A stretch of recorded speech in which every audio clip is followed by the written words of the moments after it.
Time. Hunter, you're still around, right? Yeah, I'm here. All right. Just so, observing. all right. So, do you and Hox want to take this one, and I'll? Yeah, sure. Alright, so we have Shooflypi as Archimedes versus Lacante as Quartermaster. Shu is going to go with squirrels and toads and pigeons for his 2-1. That's interesting.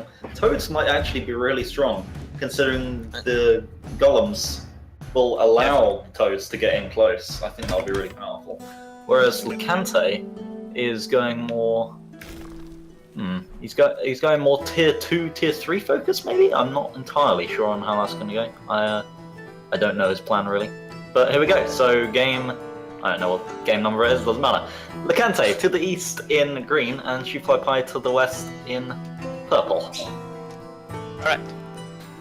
So, one interesting thing that I have noticed is that Shoofly has built his army heavily around the concept of the turtle unit, of the tank unit, while Green has built around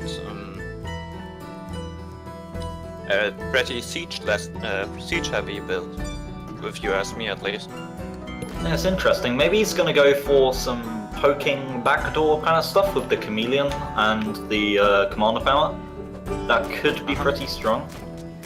We'll have to wait and see what comes of that. He's just poking at the pigs right now, seeing what's going to happen from that. He could probably just kill his golems right now. That's a pretty strong counter right there. So Shoot is building a 7-farm squirrel warren. So that's a good start. And Lacante is going for a very similar timing there. Yep. One way to prevent this golem sniping would be to keep the golems at the base for a while, since that way Quartermaster will have a bigger risk in attacking the golems. That's true. It doesn't really matter that they die early, because of course they reset fairly quickly. In the early game, you don't really need them anyway. And once you got the squirrels up, they'll be pretty safe. So, as you see, Quartermaster tried to poke in, but he gets taken out very quickly. So Shu's building his toads now, whilst Lacante is building his pigeons. It's going to be interesting to see. So yeah, I think the fact that Lacante's gone with pigeons indicates to me somewhat that he's going for these poke fights. Like he said, you could do with Hopper. Maybe he's trying it with Quartermaster. Well, that was good. Quite possible, actually. I mean, okay, so he gets good pick then. Go on. Quartermaster's ability does work pretty well around the idea of keeping,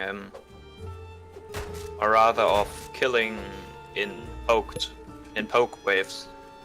And I think that this ability will definitely show its value either here or never. Yeah, he did manage to get some good pokes there. He took out Toad and a Golem in that fight, but didn't have quite the raw power to actually win it in the end. But he's got his chameleons out now. He's got one out now, another one's halfway. His units do get picked off quite thoroughly there, and Shooflypi's very large army right now is going to come pushing in. Oh, and the chameleon gets taken out by the toads. Oh, it could be. But he's still got a chameleon left, and Shu's not got much army left. I think he might be able to clear this up with his commander did you see power, that? Lacante was able to actually take a couple of squirrels out in this heat of the battle. Yeah, he can actually clear it up right now. He can clear it up just with his commander.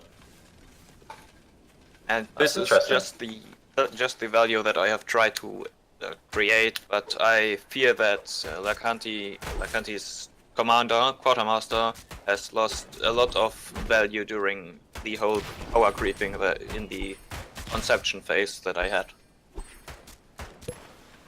Well, he does lose his chameleon very early there. It's gonna be tough for him to deal with. Shooflypi has a very large army right now, and with those golems tanking the early hits, it allows his army to get in really deep. And look at this, he's just going to take out all the farms, and I think this is GG for Lacante. He just couldn't deal with the large armies that Shooflypi was Oh, look at that. The whole army is already dead due to Quartermaster stabbing in the heat of battle again. That's true. So Quartermaster is definitely good at cleaning up. Once the first part of the fight is over, he's pretty much free to just clean up the rest of the units. So it was a good fight there. GG. Definitely. The thing is, as well as this cleaning up has worked, I fear that it wasn't enough to sustain the 4 variants that were still alive to produce new units. Definitely. With just 2 Shu had farms. just too much unit production for Lacante to deal with there, I think. Uh-huh. Okay, well, game 1 is going to go to